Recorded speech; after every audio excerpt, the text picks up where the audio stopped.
One of the main causes of the car not starting is a bad or dead battery. Despite the fact that most cars are fuel-powered, all vehicles need electricity to function. A poor battery is also accompanied by a bad alternator. After the automobile has started, the alternator keeps the electrical systems operating while recharging the battery. Additionally, your ignition can cease working for a variety of reasons in addition to dead batteries or alternators. The car won't react once it is in error.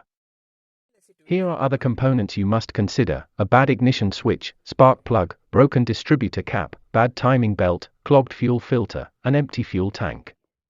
Our best advice is to use the OBDO2 scanner to diagnose the car-specific issue.